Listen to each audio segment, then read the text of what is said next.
Ghostmaker, can you see all the places I've been, all the places I'll be? Ghostmaker, Ghostmaker, could you tell which bones I would break before I fell? Ghostmaker, Ghostmaker, how can you hold so many tales that never were told? Ghostmaker, Ghostmaker, won't you please make me a ghost of memories? Ghostmaker, Ghostmaker, what must I give if you were to grant me forever to live? Yes, Ghostmaker, Ghostmaker, what must I give if you were to grant me forever to live?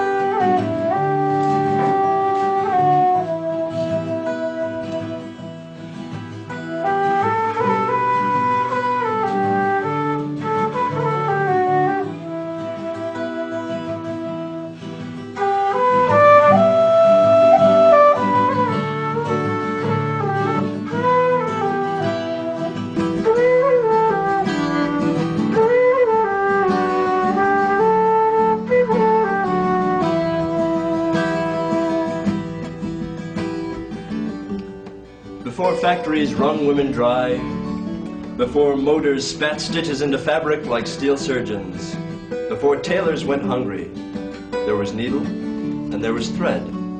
Colonial New England was a thrift land where patches were currency. They darned their clothes to scrap, snipped scraps into squares, gathered squares into quilts, and the quilts housed their stories. Seamstresses were gods of immortality.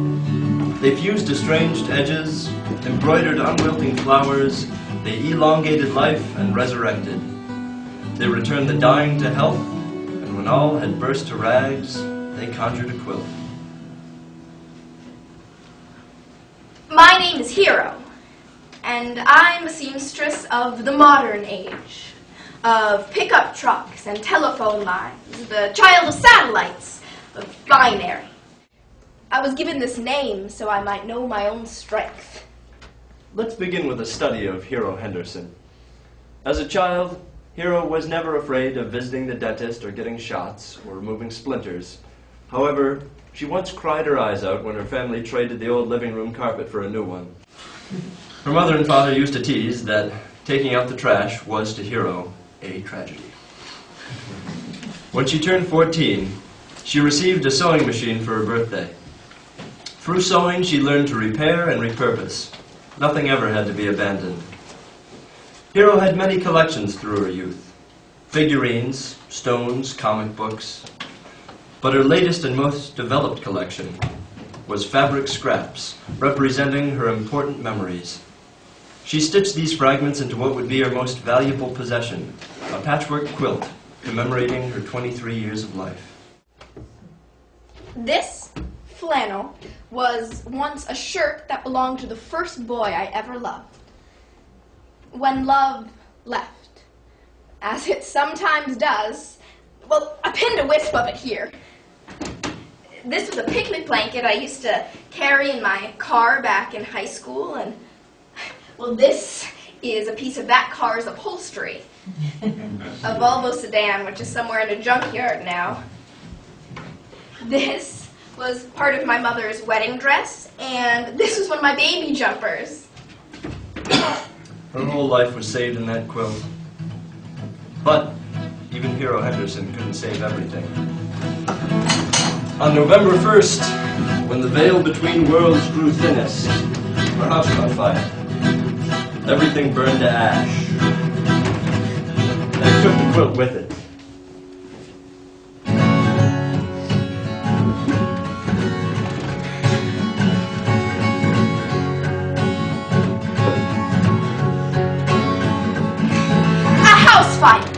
Left unnurtured, matures like an infant who was never held.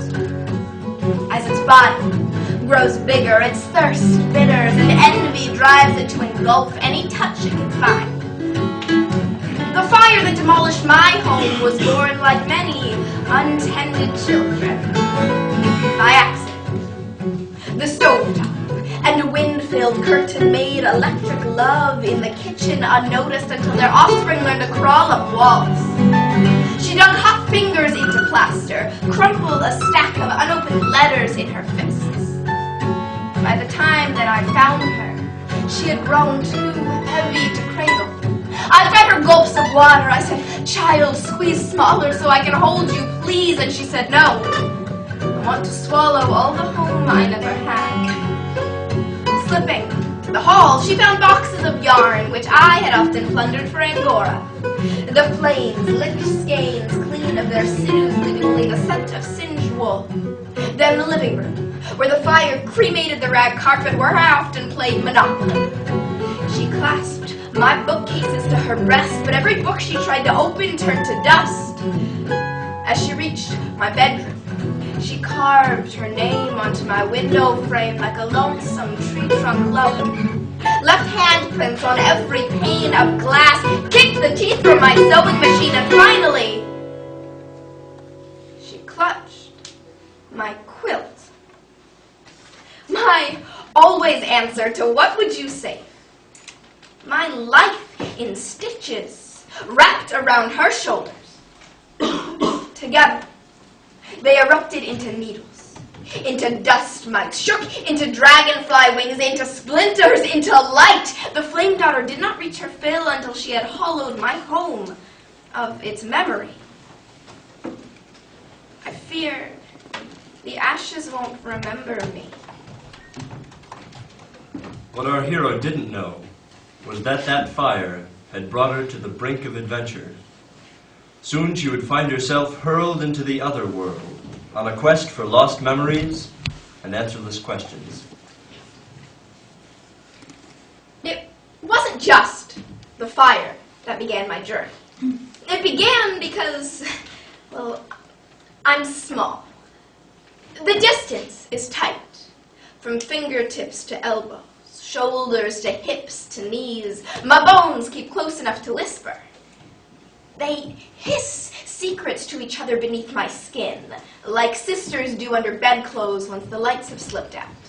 But there is a difference between being small and feeling small.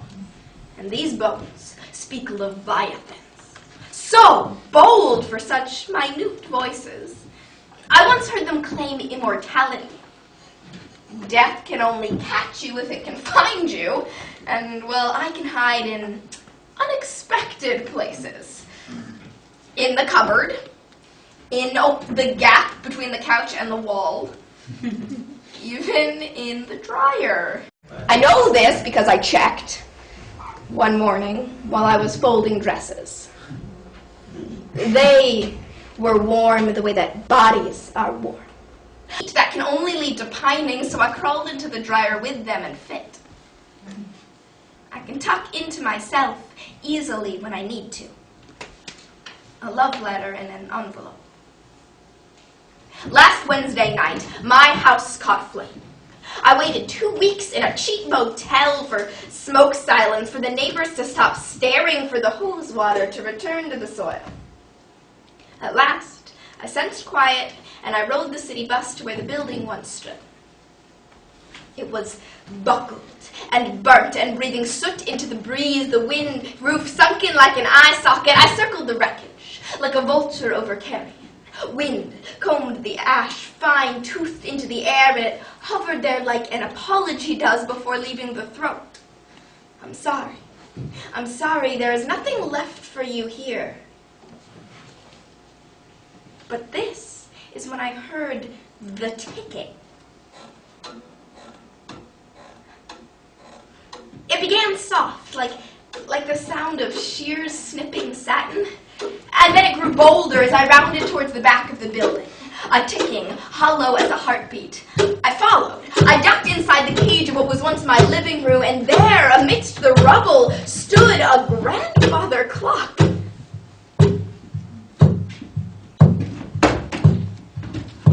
In the clock's belly, beneath the pendulum, was a book. So I, figurine child, eyelash girl, just small enough to fit, I crawled into the body of the timepiece, seized the book, and heard the door snap shut behind me. This is when I fell into the sky.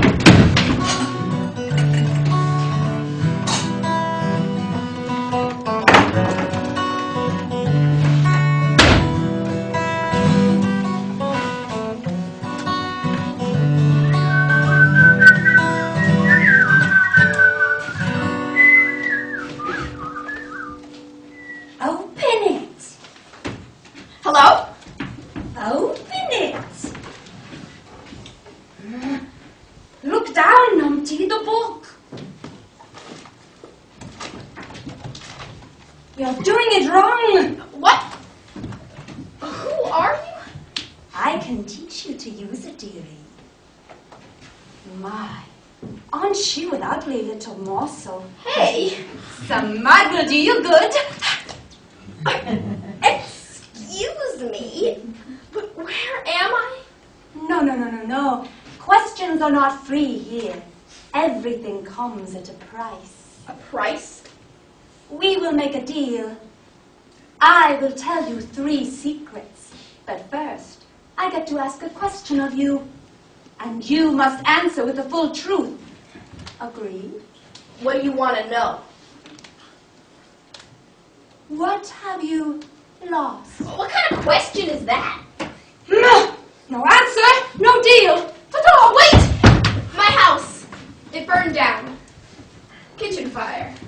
And what else? That's all. Lies! I said you must give the whole truth. Now answer well.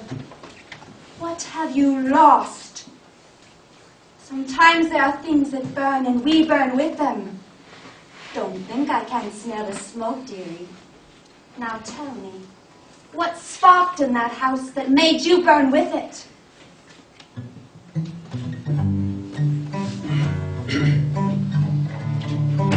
I believe that time is simultaneous and constant. So some version of the self exists in every moment that we've ever passed through.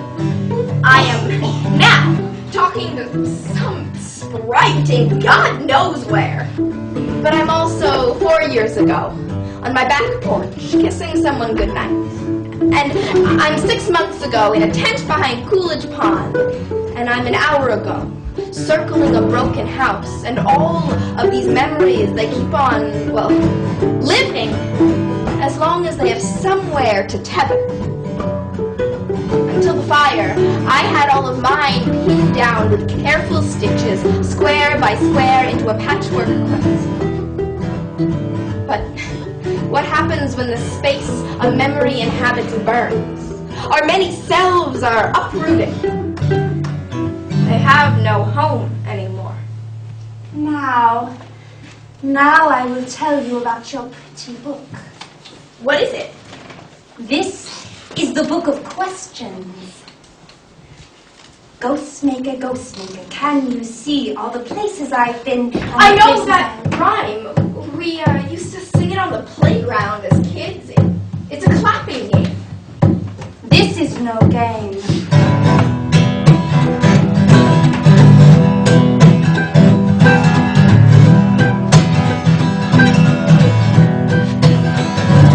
They say his eyes are snake bites. His home is the hollow of a sycamore tree. His cellar floor tangled with roots and ropes from sunken ships that were lost to sea. They say moths by the hundreds float in and out, perching on bedposts and cabinet doors. They say he never learned to whistle when he plays the pipes, which he learned in the heat of an ancient war. They say he cracked his tender knuckles until they bulge like knots in trees. They say his hands are webbed like paper fans, or that he bends backwards at the knees. They say that he can make ghosts. The children say, if you present the Ghostmaker with a memory, he will gift it back to you as some kind of specter. Tangible. Living. Or at least unable to die. Now, I heard these tales years ago, and I've shed several skins since I was a child, but these are not the types of stories that you forget.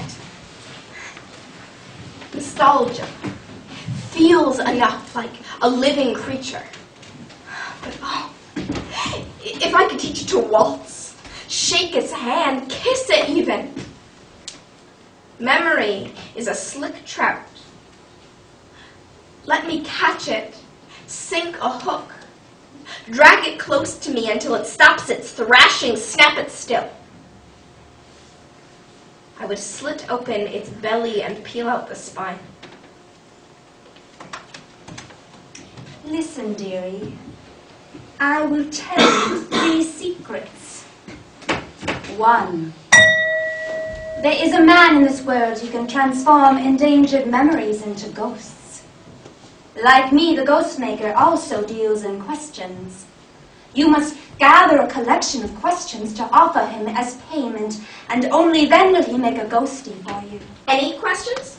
No, only the right ones. Well, how do I know which questions are the right ones? Secret number 2. If you follow its advice, the book of questions will display for you the inquiries you seek. But heed the final secret. The book is bound with magpie feathers. Do you know the old ditty about the magpies? The nursery rhyme? 1 is for sorrow, and 2 for luck, 3 for a birth, and 4 for a death, 5 for silver, 6 for gold, and 7 for a secret never to be told. The magpie will want his feathers back. Be wary.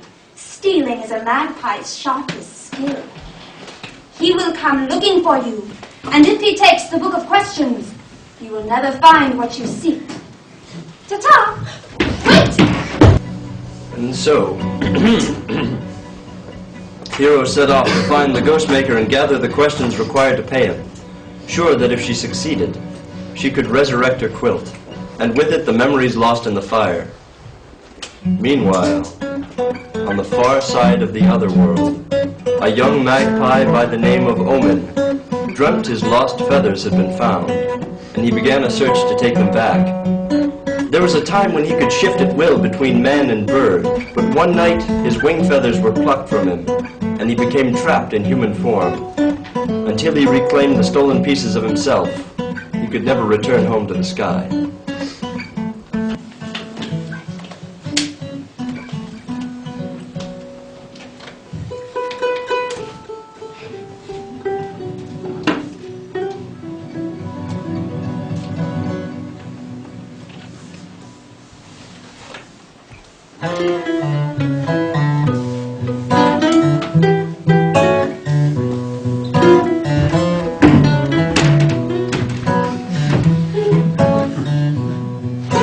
Show you the parts of yourself that you try to ignore. Gaze into your own eyes and tell me you are not shaken. My brothers and I have long been reviled. Men often reserve their fears for those who hand them mirrors, and mirrors are my trade. Some believe that magpies steal for the mere glint of taking, but truly, we seize that which shines bright enough to cough back a reflection. We do not flinch at meeting our own faces. We know what we will find. There is darkness, there is hope, there is beauty and lust, and unlike men, we know that only these together make us whole. There's an old legend about the magpie. They say we carry a drop of Satan's blood beneath our tongues. But Satan was once named Pan. And a drop is a river to those with hollow bones, floodwaters, sounding notes of the forest and sky. My pulse is the beat of boulders meeting earth, of the thunder that would chase mortal birds from sky. We take songbirds down in flight. We are the song. We are the rain. We are the electricity in the air during storms. Every dream you forget upon waking is a tale of the magpie. Have you ever met an omen? Not until now. Not until today.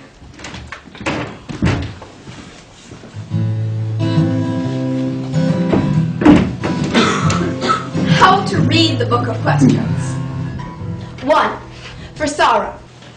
Clutch the book tight to your chest. mirroring a painting you once saw of a Civil War soldier trying to press his own organs back into his body. 2. For luck.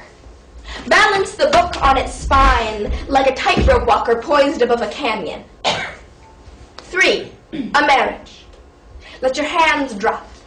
The binding and the feathers in the air will sigh into each other the way lovers do.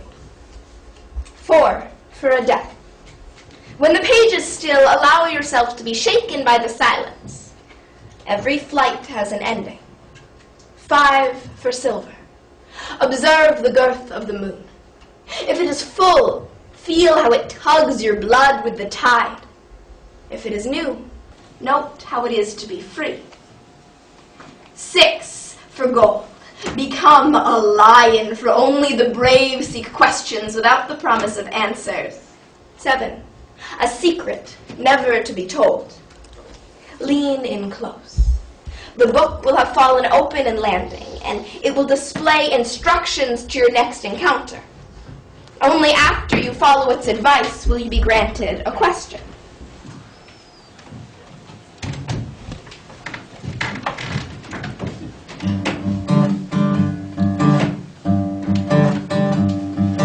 First of the questions you wish to obtain is plunged in a bog to the west.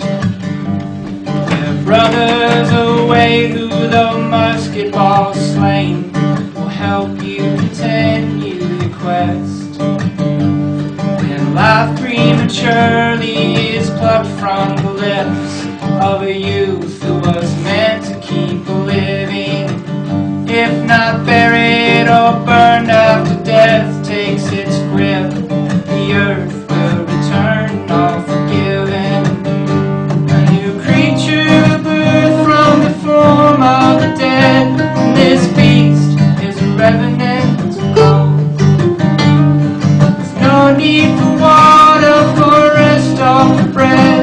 Permanent swamps where mortality treads.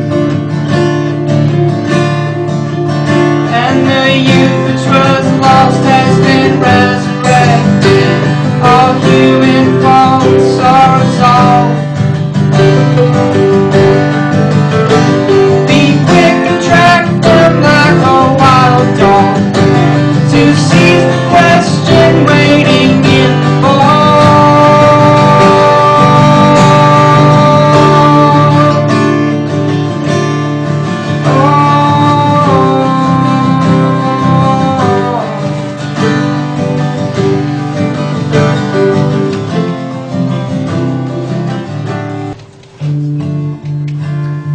Now, any reasonable person, if instructed to search out a duo of undead youths, would probably toss her plans aside and give up. But our protagonist is no reasonable person. Hero set off without pause and traveled through the woods toward the revenants. Eventually, the trees thinned and the earth grew soft. She had reached the marsh.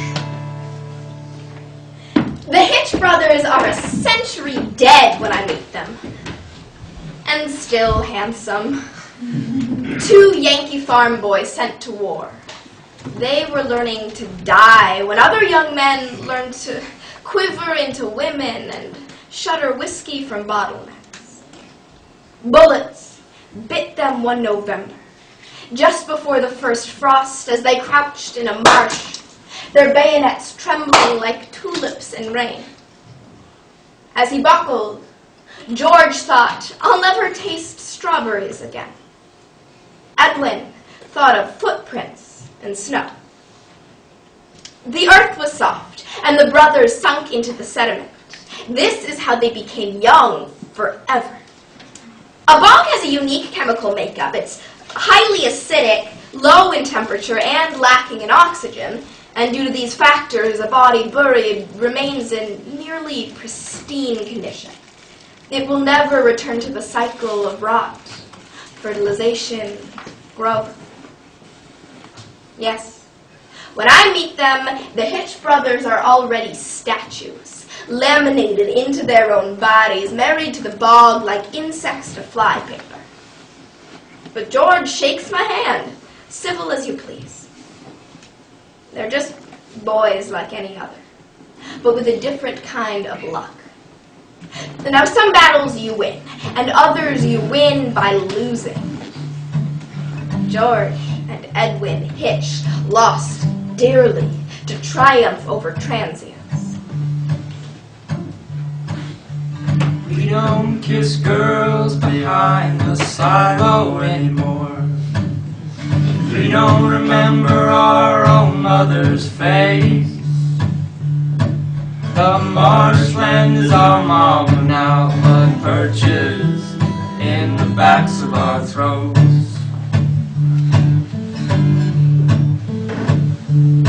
Sometimes we'll hold a bullfrog to the chest and pretend it's our own beating heart. To be human is to be alive. They're masters of stagnancy. No man is immortal, and should he become so, he ain't a man no more. We're not human.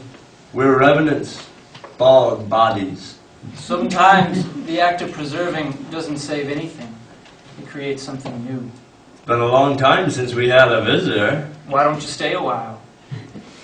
You get used to the silt soon enough. I'm just here for a question. We don't know about questions. Questions are for those with the ability to grow. Melt into the mud with us, hero. We could use a little company. Never rot, never wrinkle. You'll never leave this earth, because you'll never leave this marsh. That's not what I want. But don't you long for permanence? Isn't that why you're here?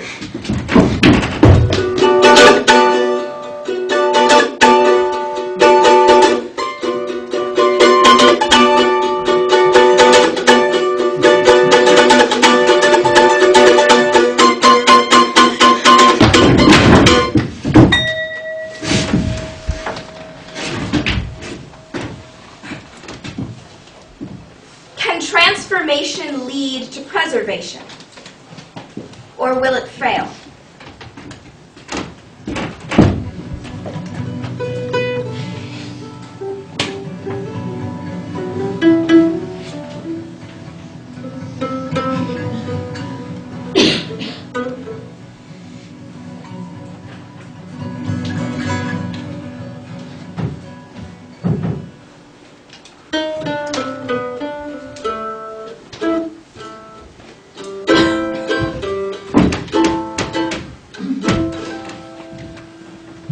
Dear Sky, you stopped returning my letters, but I never stopped writing.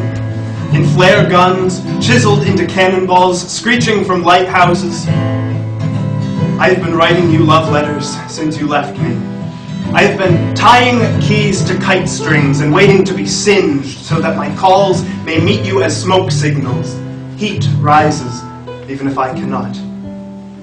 Dear Sky, do you remember the night I hatched? It was during an eclipse. The sun and moon lost in each other's mouths as I stole into life. I was the child of two worlds, dawn and dusk. And because of this, I was able to shift at will into human form, yet always return to the nest. The perfect outlaw I lived by taking. Vestry candlesticks, rings from sleeping kings' hands, sapphire, pearl, alexandrite, and opal. Slighted jewelers found no thief, just a magpie crowning from the chimney. But it took only the one mistake. Dear Sky, you could say it was the human in me that faltered, mankind's propensity for mistake. Or you could say that my talons led me to folly, animal instinct, muscle before thought. You could say it was the dust sharp in the air, that it was the northern sinew of the wind. You could say it was the clouds and earth battling for me like two bairns over a rag doll. In my beak was a string of pearls belonging to a shepherd's wife. The sun's lashes had yet to brush open, but of course, shepherds rise early. They have to be ready for wolves at the gate. He grabbed a hold of my wing, and a fistful of my feathers ripped loose as I freed myself. And since then I have been trapped in this form. I hear my feathers sold at market for a fine price. Last night I dreamt that they had become bookbinding. I dreamt of taking them back. Dear sky, today dawn cracks open like an egg into a skillet. Were I home, you would take me in like a milk bottle delivered to your doorstep. I would be polished and poured, and you would sip me down smooth. But I have passed many years without the luxury of returning home. Humans often speak of a place called horizon, where the land meets you. But they forget the vast wasteland between us. There is no man-made word for this void. It is a housefly droning against a fluorescent bulb. It is a mouth that is stuffed with cotton.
Leaving the marshland, Hero walked until she reached a railroad, which wound as far as she could see. She followed the tracks for miles and miles, the sun bowing towards the horizon and her feet growing weary. At last, she reached a terminal. And at that terminal waited for her an old woman. After a while, Hero and the woman got to talking, and the woman told Hero of the first time she had ever seen a train. It was in her sleep, years before the steam engine was even ever invented. I can't say which came first, my dreams or the steam locomotive. Catherine's visions began when she married, exchanging her family for the far western hills. Distance was a bedsheet pulled taut. One corner nodded to her lowest rib, and the other tacked to her old life. She hungered for home like a starving dog. I dreamt a dragon of axles and pistons, a firebox spitting heat into coal-bellied steam. It wailed through steel teeth, its scales slick with oil. But I was not afraid. Returning to the beast each night was like visiting an old friend. The creature hissed along rails, a metal serpent with the might of a charging bull. When it slowed, Catherine would press her hand to its swollen side and say, Thank you. Thank you for coming all this way for me. After 10 years of these reveries, Catherine saw a photograph of a steam engine in a newspaper, and she met the eyes of a train for the first time in her waking life. They were building a mainline track from my hometown to the far western hills, a ribbon rail to fold the earth in on itself and make distance obsolete. She would not have to go love-hungry anymore. When Catherine left home, she changed. She brewed second sight to carry her back. She yearned to the point of premonition. And her home changed too. It built itself arms so it may reach for its lost daughter.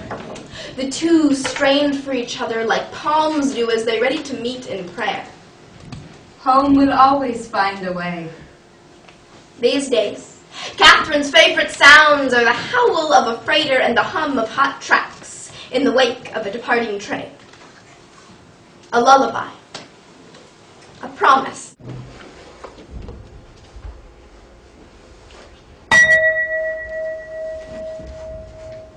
What happens to a person who is removed from home? What becomes of a place when a person is removed from it?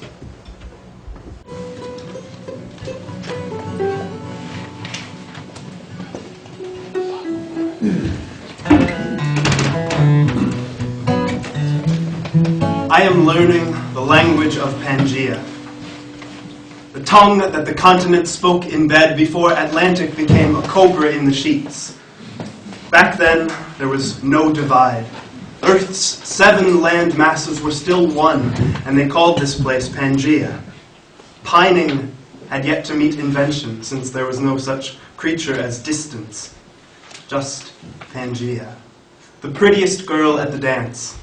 Always there was dirt on her palms from weaving clover into plume thistle, Queen Anne's lace, and heather. When she spun to fiddle, her skirt rose above her blushing knees, and she took home every boy that kissed her. Yes, if she knew anything, it was how to take you home. With Pangaea, home was her shoulders, the pale of her wrists. To touch her was to be exactly where you wanted. Pangaea, teach me your litany, the incantation you muttered to hold yourself together before the viper bit your ankles. Come vestibule, come corridor, come bridges and rope ladders, tie the world to the world like it was before the rupture. But Pangaea, this time, hook the sky in too. Replace oceans with moon milk ambrosia, hollow mountains to fill with borealis. Every room will be an atrium. Mothers will name their daughters Waxwing. Pangaea, make cumulus cobblestone mortar and let thunder sleep in coal trains and wood stoves. The tectonic plates fell in love at the notion of creating you. You don't know your own power, girl. The firmament would plummet if you asked it to. Please.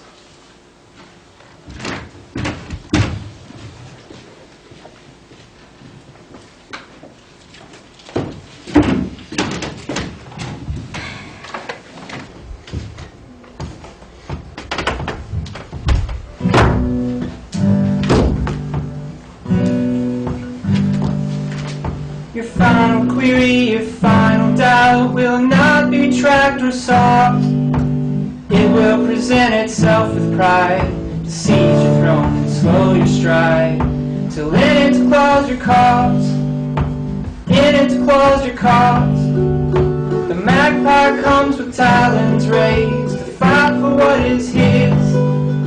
These plumes he wants as desperately as any ghost desired by me. So let his wanting rage, let his wanting rage.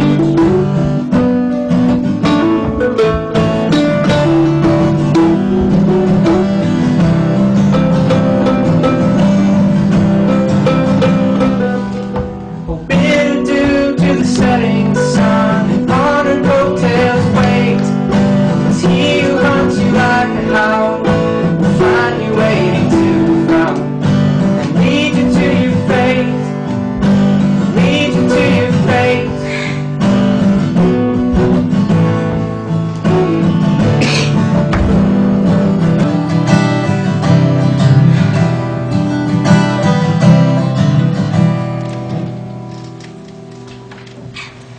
What I want is simple.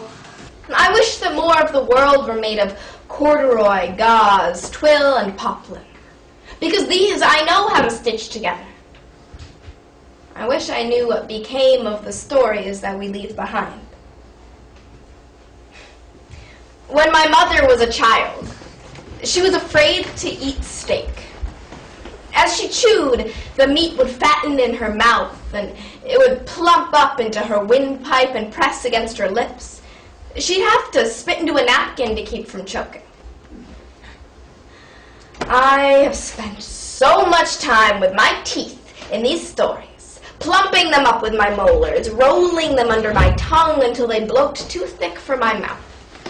Grip a memory, even touch it, and it will distort. I've been looking for you, thief! You have something of mine! Ow! I'll tear it apart! No, you wouldn't! Well, believe me, there's very little I wouldn't do. So, I guess every story needs a villain. A villain is someone keeping you from what you love. By that definition, you are the villain of my story. And you of mine.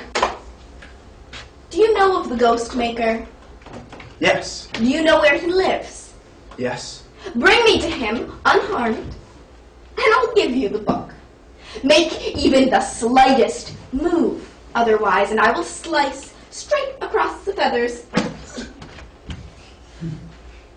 Okay. Uh-huh. It's a 3-week trip. You better make good company. What's your name? What's it to you? What is your name?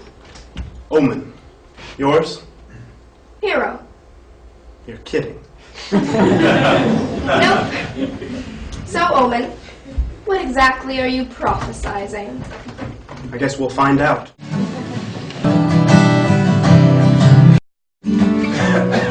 Omen led Hero towards the Ghostmaker. At first, they trusted each other like a horse trusts a whip. Hero kept the shears right on the book of questions, and Omen kept Hero in his sight at all times. We traveled along the tracks, our footsteps unraveling behind us. Omen's snaring on spikes. He isn't built for man's roads. His jowl is set like a stapled wound, his hands hemmed into fists. The first week, they didn't talk very much. Are you from around here? Nope. Me neither. The second, they each murmured a story of their old lives. We used to have a railroad like this one where I grew up. Out of use, though. There were all these abandoned boxcars we used to hang out in as teenagers. I chipped my tooth climbing the side of one once. The Milky Way was our railroad, I guess. Closest thing. By the third week, eulogies broke from them like racehorses. A sense of similarity rooted and grew. Both had a piece of themselves just out of reach. Both were straining to make a home. When a beehive dropped in their path, Omen shielded Hero under his coat until the swarm calmed. Slowly, she let her grip on the book loosen, and Omen made no move to take it from her. Our memories stampede from our chests, their flanks shining like lakes. We speak of our homes like a reverend speaks of God. He holds the word flight in his mouth like a talisman. He tells me he was once swallowed by a tornado, and when it spat him out, it felt like being born. I tried to tell him my quilt's panoply of tales, but I've lost so much already. Names and faces, the touch of velvet. But I tell him the parts that I can remember. The gabardine patch on my grandfather's army uniform. Blue Barathia that I found on the highway while hitchhiking from Orleans to Boston. The constellations that I embroidered during the Perseids meteor shower. But even as I speak, I can feel them slipping away.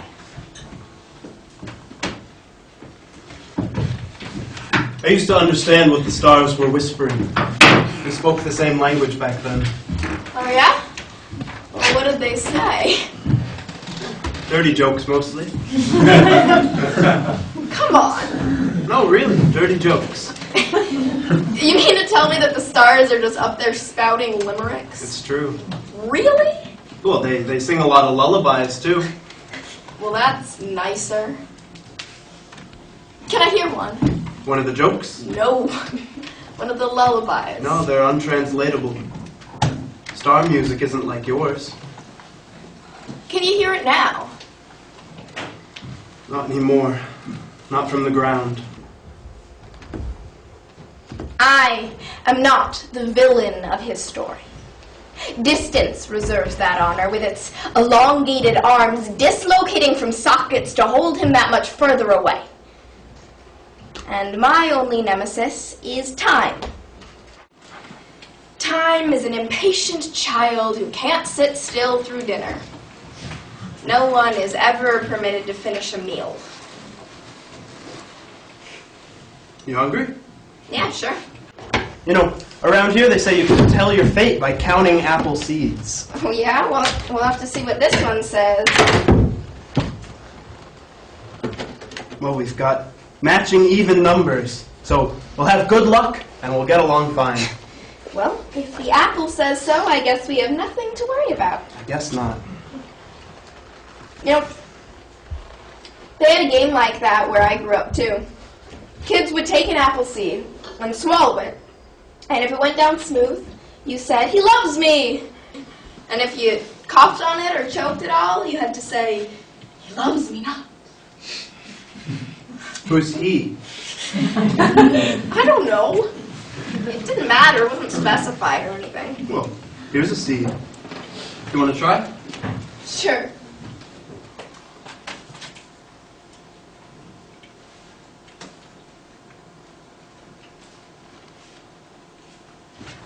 We should go to bed. It's getting late. Okay. So, tomorrow, we just keep following the tracks? Yeah, for a bit. There's a series of cliffs and then a mountain. And the Ghostmaker's cottage is at the top. So, that's it, just tracks, cliffs, mountain, straight shot? Yeah. Why? Just curious. Good night. Good night.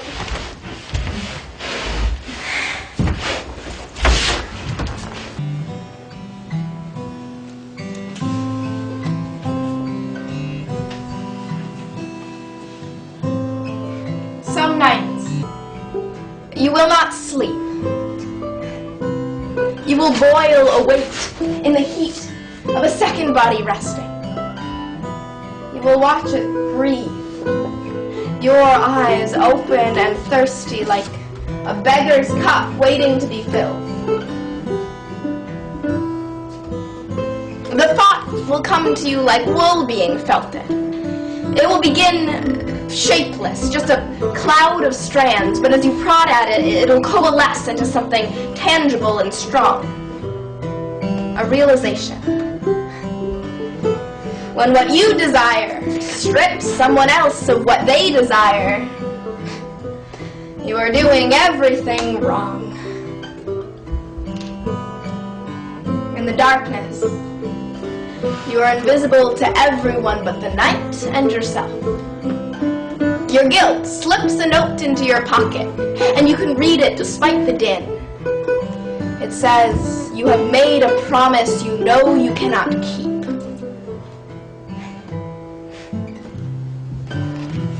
When I give the Ghostmaker this book, he might not give it back. When I promised it to Omen, I didn't know that.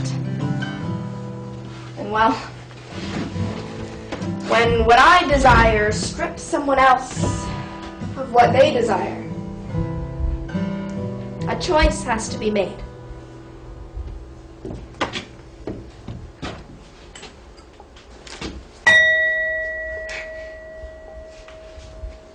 What happens when you make another person your home?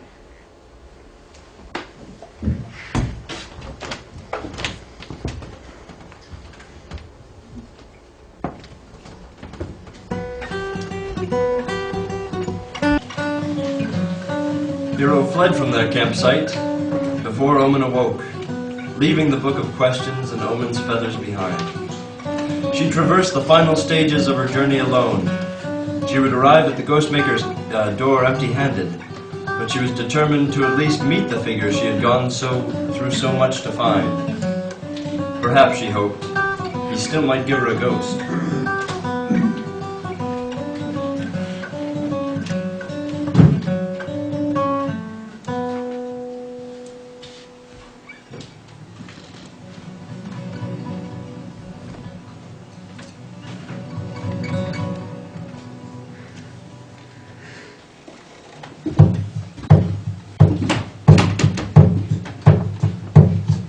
In the morning, I arrive at the Ghostmaker's cottage in the sycamore tree, which looms alone on the jutting crags of a hushed volcano by the frothing sea. The tree is laden with emerald and blue from hundreds of bottles which dangle on strings, and when the wind shakes the branches with a careful breeze, the glass converges and the whole tree sings as I finally reach the doorway. An instruction there awaits. It says, knock if you seek immortality. Knock to find your fate. I knock upon the door.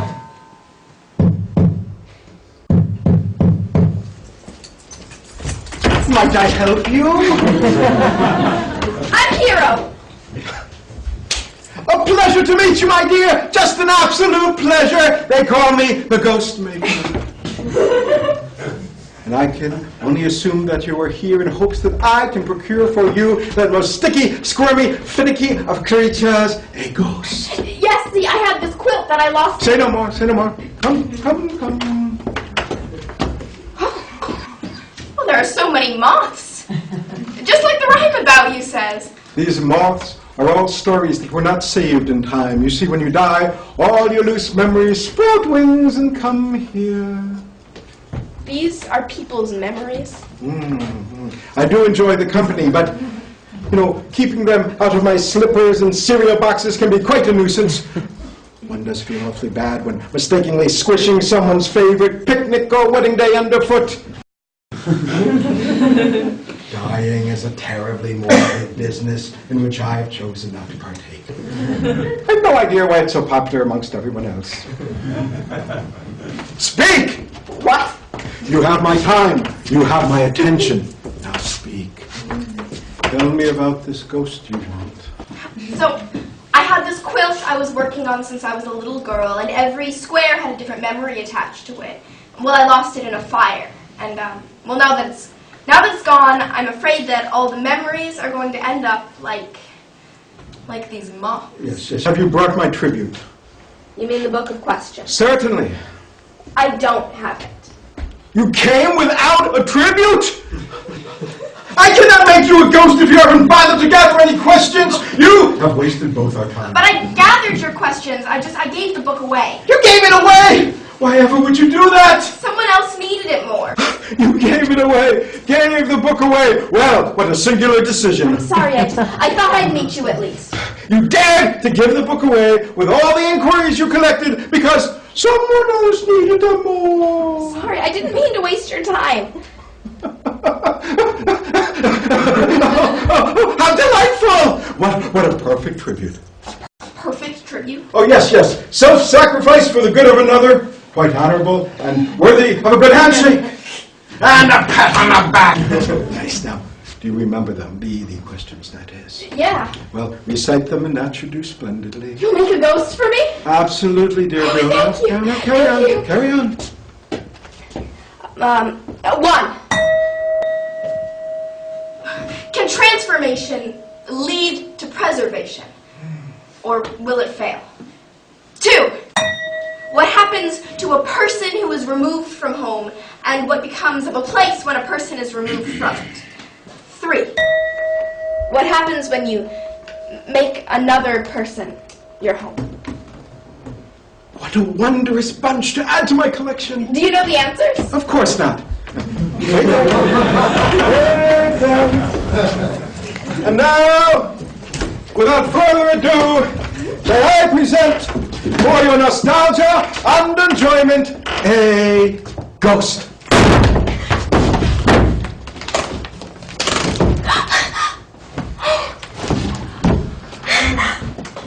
Oh, it's identical. Even the stains and the mistakes.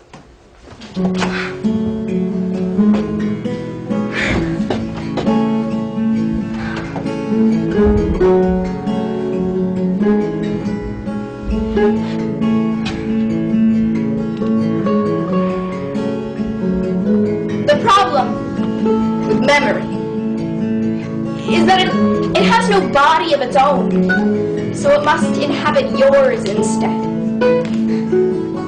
You are corporeal. Nostalgia is less than mist, so it seeks solidity in your bones. And you let it live there, as if you don't mind the clutter, as if there were room in you for squatters.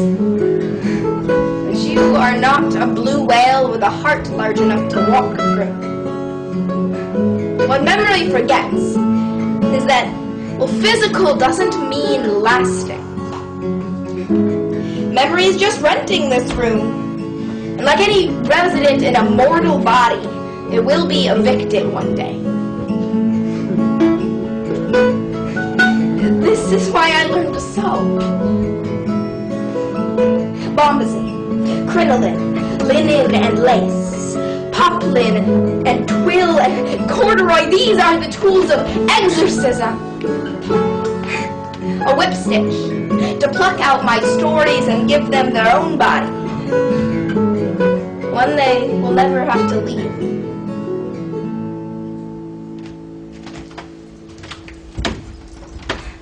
Are you pleased with your ghost?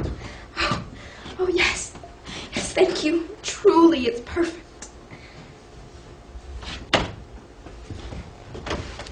Wait! Where are you going? Home, I guess. The quill can't go with you. What? I have made you a ghost, a flawless representation of your memory, and one of my prettier ghosts, if I do say so myself. But taking it out into the world, absolutely not. Why? It would rub up against the present. Pick up new memories, how positively unsightly. Your quilt would soon gain new rips and tears and patches, and would no longer be a perfect representation at all. No. A ghost cannot carry on in the world, because that would require it interacting with the world, and to interact with the world means being changed by the world, and as everyone knows, a ghost does not change.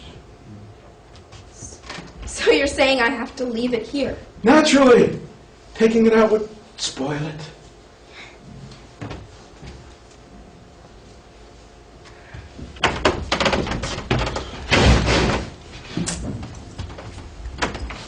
Don't worry, though, I'll keep it here safe.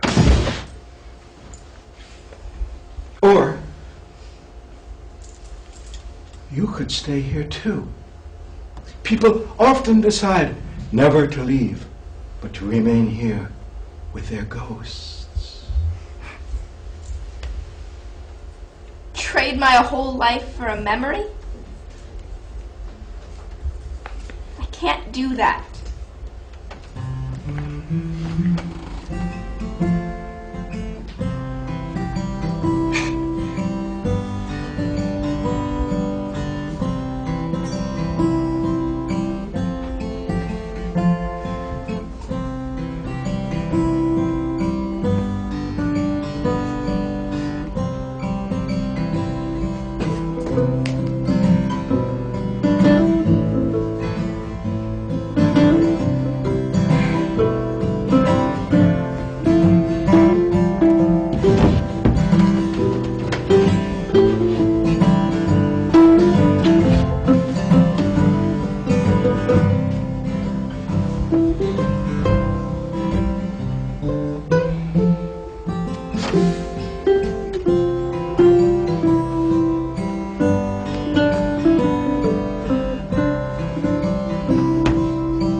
Wait, don't do that! You'll tarnish it! Start a new one.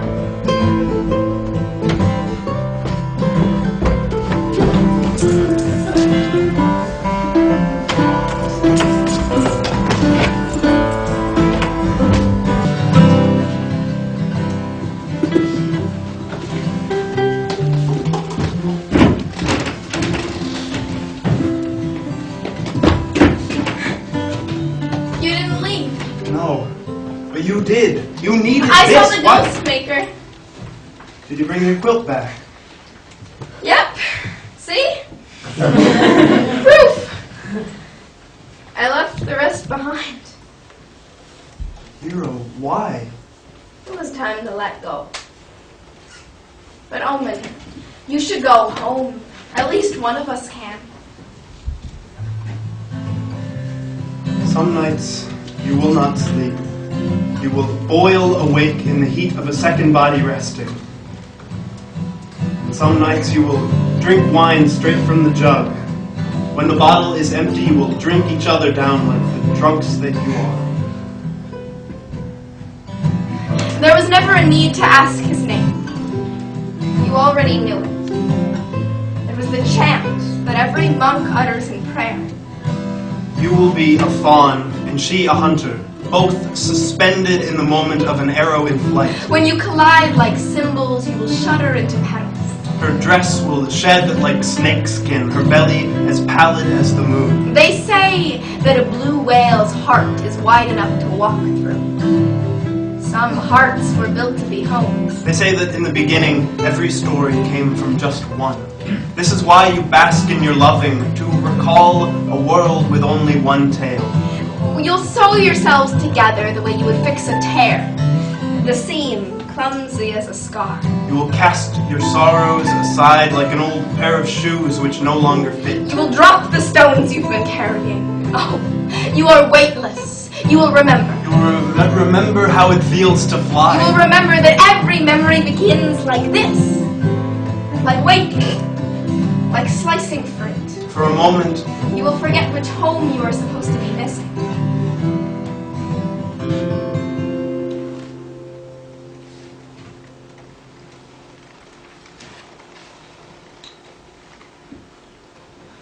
Hero and Owen had no false expectations. They were children of two very different worlds. I'm the thimble's daughter. Of bobbins and calico. Listen to my pulse as it hums like a sewing machine. The sky is infinite. It has no edges to hem. There are no tears to mend, no alterations to be made. I belong where there are rifts to pull back together. Their paths crossed in a world where neither of them truly belonged, nor ever would. I am wilderness's son, of birch bark and lagoon. Press into the wind and my heartbeat presses back. The earth is voltage, louder than a coyote's howl. It is too loud for birdsong. I belong in flight. So when the time came to return to their respective origins, they were signed departing. After all, they had both completed their quests. It was time to go home. Goodbye. Goodbye.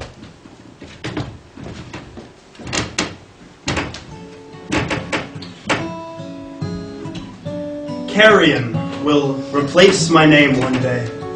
My feathers will fall like foliage, my bones burst brittle, my beak remaining as a blunt reminder of all the words I ran out of time to speak. It will come without being called, this ending of mine. It will come like wind, like a swarm of bees. It will arrive like a window breaking.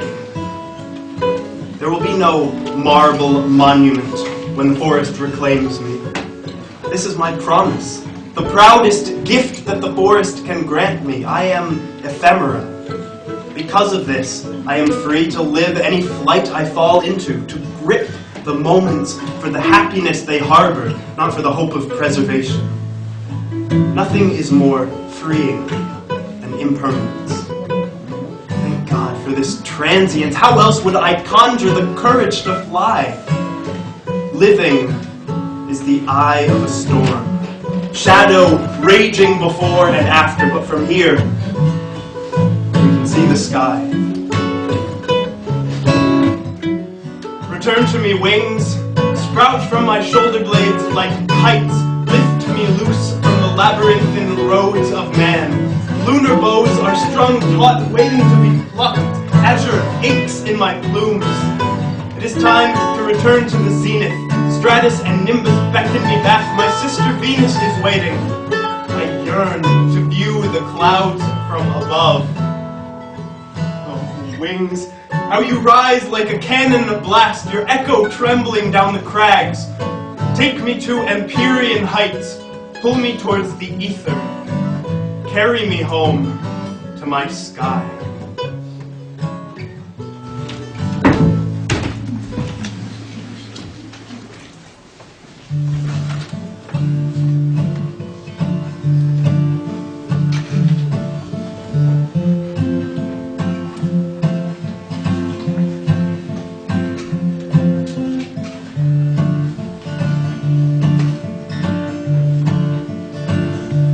Hero retraced her steps, down the mountain, through the wood, across the rails, through the bog, and finally to the forest. Eventually, she found her old grandfather clock, the pendulum still swinging. She opened the door, crawled inside, and once again tumbled skywards. When she emerged, she was home. Her house was still soot, but when Hero left the building, she did not scoop ashes into her pockets. Instead, she stepped into the rain and let the smoke wash from her skin. I'm supposed to give you an ending now. I'm expected to unlatch my own sternum like a mollusk extracting a pearl. Here, take it. I found the answers to every question. I can teach you how to live forever, how to find your way home, how to love the right way. But I don't know any of that. I hope I never do. What I can teach you is how to finish a quilt. The final step in the quilting process is the quilting itself. Yes, you've spent months making it spotless. You curator, you with seam ripper, with pinpoint, you serge it. After the squares have been soldered like stained glass, you won't want to continue for a while. How beautiful it is untouched, clean as a gallery wall. But the piece is not complete. After the fabric has been snipped and sewed, after the back and batting cut to fit, a quilt is completed by top stitching directly over its pristine surface. Yes, to complete a quilt, you must model the flawless fabric with stitches. It is this tarnishing act that makes it a keepsake. It is this change, this letting go, which defines it as a quilt. Hero, oh hero, hero, hero.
that was like, if this was the DVD edition, that would be the bonus feature that you get for staying for the talk back. Yeah, that's your Easter egg. Hello. Hello, everyone. Welcome to our talk back. Hey, where's Maria? She's doing that puppet thing. That puppet thing she does. Wore me out. All that dancing. So, yeah, thank you all for coming and supporting our show. So I'm just gonna sort of open it up as you guys ask us stuff, and we'll answer any question you may desire, any knowledge that you seek that we possess. We'll trade that. About quilting. No, about Truth or Dare. Yeah, kind of like, let's play Truth or Dare. No. Yes, Peter. Question. Yeah. So many metaphors, where do they come from? So many. Actually, I do have an answer to that. I spent the last year, 1 year ago, studying folklore ethnology at the University of Edinburgh in Scotland. And folklore ethnology is technically the sort of the study of the function of folklore. So the societal function of folklore, the psychological function of folklore, and a lot of what I became really interested in looking at is how folklore serves as a way for people to talk about issues that they couldn't talk about if they were addressing them directly. So for example, they'd come up with a fairy tale to tell a story that they were uncomfortable discussing in any other form. So these metaphors would develop as parallels for actual issues they were dealing with. And so I became really interested as a writer and a storyteller in how I could use these sort of supernatural, fantastical elements to translate my own issues that I personally was thinking about a lot into this other language. And that is where the metaphors come from, sir. It's a little bit like using hen puppets for conflict resolution.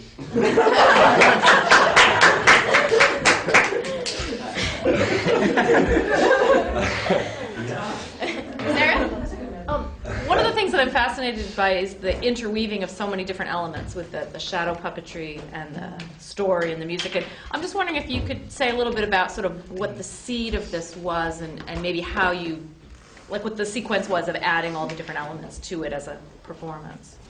Well, when I first started working on this in September, and I thought of it very much as a poetry cycle, because so much, at that point, all that I had to work with was the writing aspect of the process. So I thought of it as a writing piece. And it wasn't until much later, after I'd spent 6 months thinking about it every single day and talking about it to everyone I knew obnoxiously every single day, and I finally finished the script and then started collaborating with people, that I realized it was actually a very interdisciplinary piece, and that essentially at its core an interdisciplinary piece.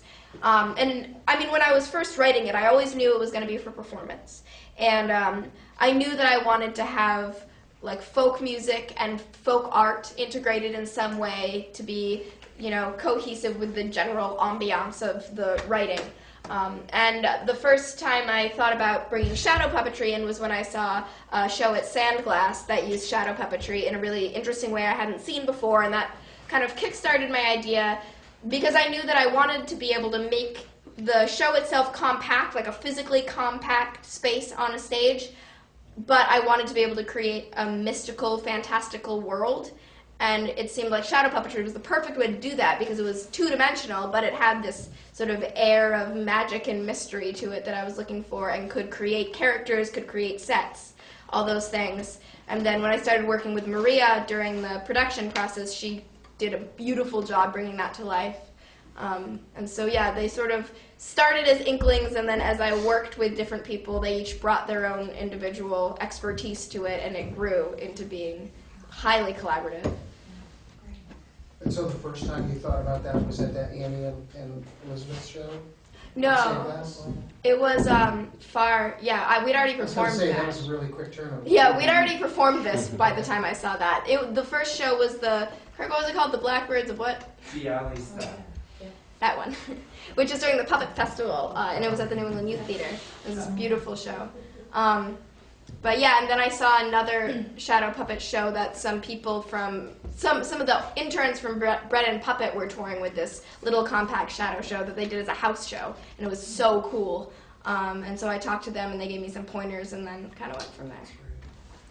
When you first wrote it, was it a poem or a collection of poems? And my other question is, at what point or what aspect of it made you realize that it was collaborative or multimedia? Well, when I first wrote it, I knew I wanted it to be a hybrid between a play and a poetry collection. And my background is in performance poetry and also in theater. And I wanted to kind of blend those two mediums together. But when I first did write it, it was far more poetry heavy than dialogue heavy. It didn't have like a narrator role, for example. Riley saw an early version of the draft, and it was very dense. And All poems. all poems, all No the time. breathing. No breathing room whatsoever, which didn't really work when I wanted to turn it into a stage piece. So I had to shift that a bit in the workshopping process. But in terms of the stage when it became collaborative and interdisciplinary was really when we started getting it on its feet for production, which was in March. Because we premiered it in April, like exactly 2 months ago pretty much, on April 7th. And we rehearsed and sort of got it ready in the month before that. And it was when I started working with Maria, and she started doing all this amazing shadow stuff, and when I started working with Brooks, and he started composing the music for it, that I realized that I didn't want it just to be my piece. I wanted everyone who was involved in the piece to feel like it was also their piece, and to give them the space that they needed to have in order to develop their own part of it, because they have these skills that I don't have. And so what was really exciting for me was to watch all of these separate pieces evolving, and then it was my job to put them together. Evan? What was your writing process like? Well, it depended on the day. Sometimes I would sit in the bath for like 4 hours and I actually would sit in the bath. I rigged up this system where I have this wooden cutting board and these curtain rods, and I'd put the curtain rods over the bathtub and put the cutting board on it, and then I had a bathtub table, and I would put my paper and some tea and some cookies, and then I just wouldn't in the bath for a really long time. So that's one way I did it. And I wrote in the tea lounge a lot. I love the tea lounge. It was like the perfect... I write in cozy places, so... They built a little cubby there. Jenna kind of lives there. Perfectly my size. If you haven't been to the tea lounge, it's the place to go. And in terms of just sort of the process of it developing, I sort of wrote it chronologically, but basically for the first half I was writing, I was kind of picking and choosing the parts I was most excited about, my favorite parts to write. I wrote a lot of Omen's monologues first, because I was super pumped about Omen. I was like, he's a cool shape-shifting bird man, I'll write all of these right now. And then my deadline started pressing in, and I was like, I should probably write the rest of the play as well, and that's when the bathtub came in, when I started freaking out a bit more about it, and I just needed to sit in the tub. So yeah, it started with sort of random poems that were more autonomous, like self-existing pieces, and then as I moved along, I started weaving sort of the netting in that held it all together and moved more into chronological writing.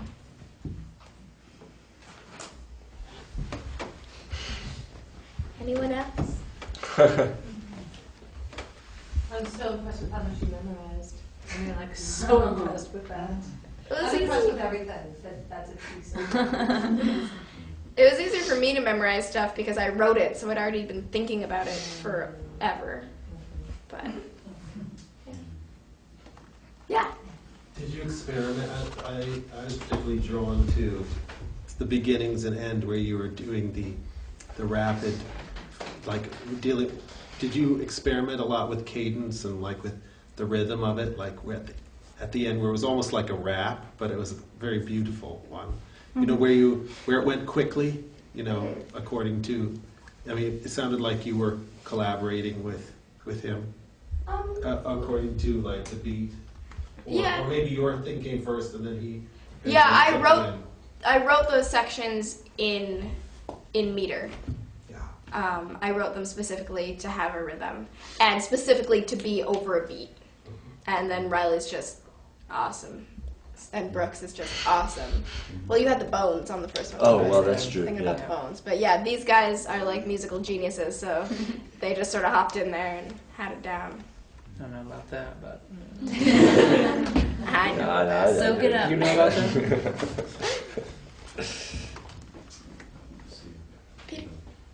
When you worked on the idea of your Ghostmaker, I wonder if you had your father in mind. Someone last night asked that too. No. I didn't. He actually requested the part. Well. He read the script and then said, I could play that role. Yeah, if you wanted me to. I said, yeah, like, okay. the crazy old guy with a room full of objects. If those of you who've been in my basement know. That sounds really questionable. Those of you I've taken into my basement. Basement of objects. And I think of you all as objects. Guys, use the puppets. Use the puppets.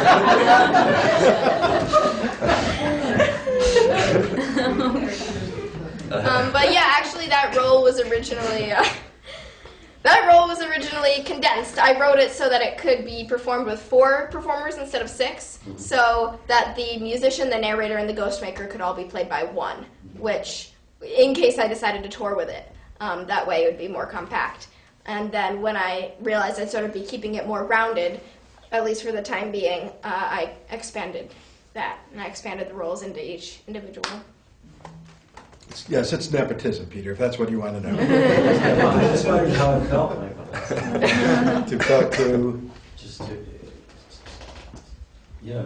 I mean, you must feel so just wonderfully open and so with the whole proud. Yeah, damn straight. It was great, and it's been great to be a part of this vision, because I read early drafts of it. I really saw Jenna working on it. Actually, hell, I saw her when she was this hot guy. But so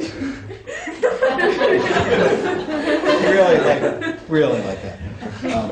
So it was great to see the whole process, and hell, she's my daughter, and so actually to play a part was great, it was great.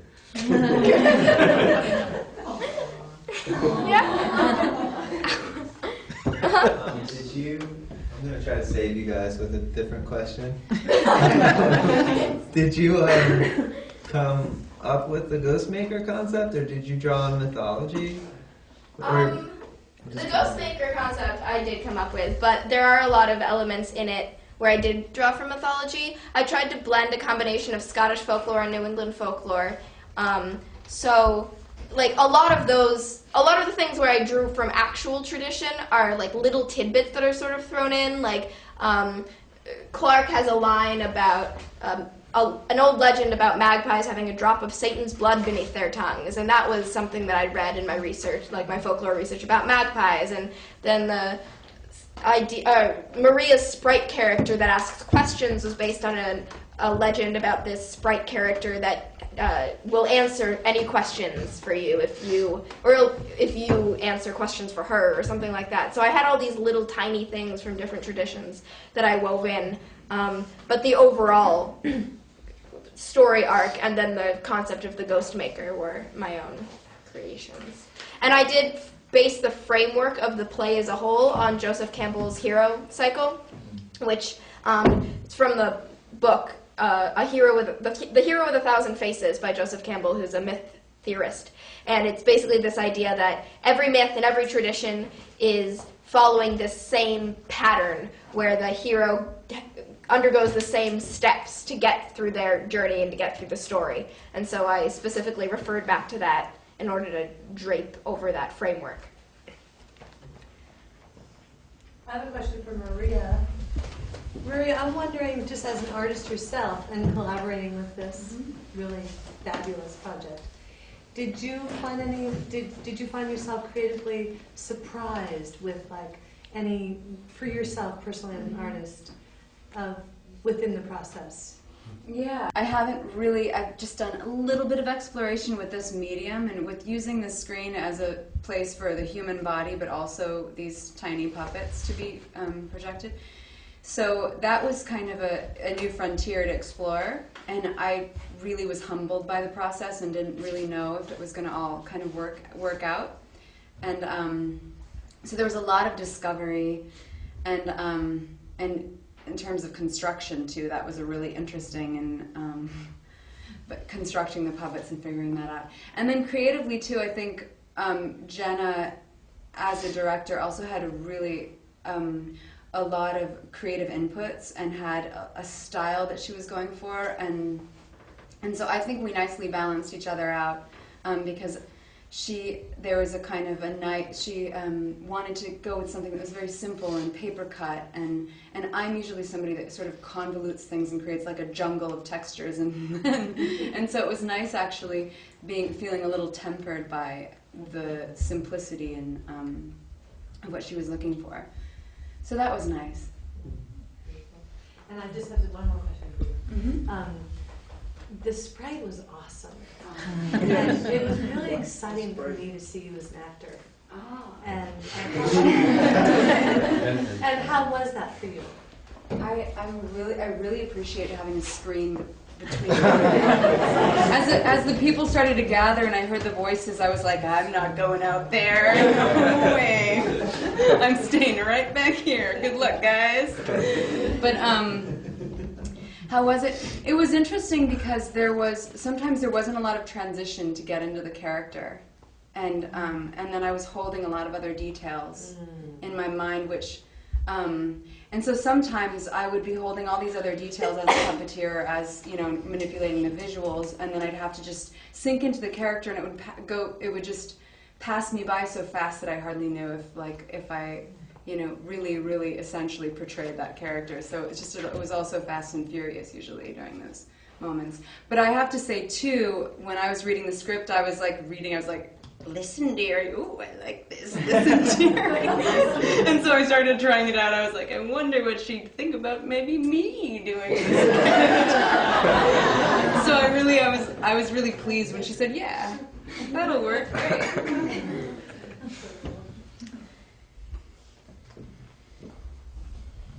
Any last inquiry? Yes, Sarah. What's the future of Ghostmaker? Do you have plans to tour it or to publish it? Or? Any of those would be nice.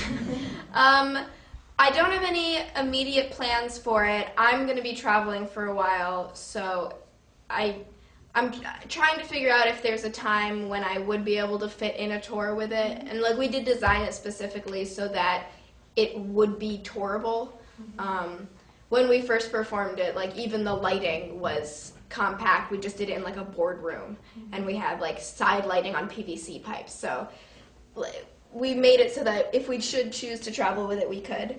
And I'd like to do that at some point possibly, but just not for a while, I think, because it doesn't really make sense. In terms of getting it published, that would be awesome. I'm not sure how to go about doing that because it's such a non-specific genre. It's not really a poetry manuscript. It's not really a play script. And so I don't know anyone that would really publish it because it's not genre specific. So I kind of need to do more research into that. But it'd be cool. I'd like that. Unless you went back to your original picture of it as a poetry cycle. Yeah, but I don't wanna. Jenna, I just want to say I'm so proud of you!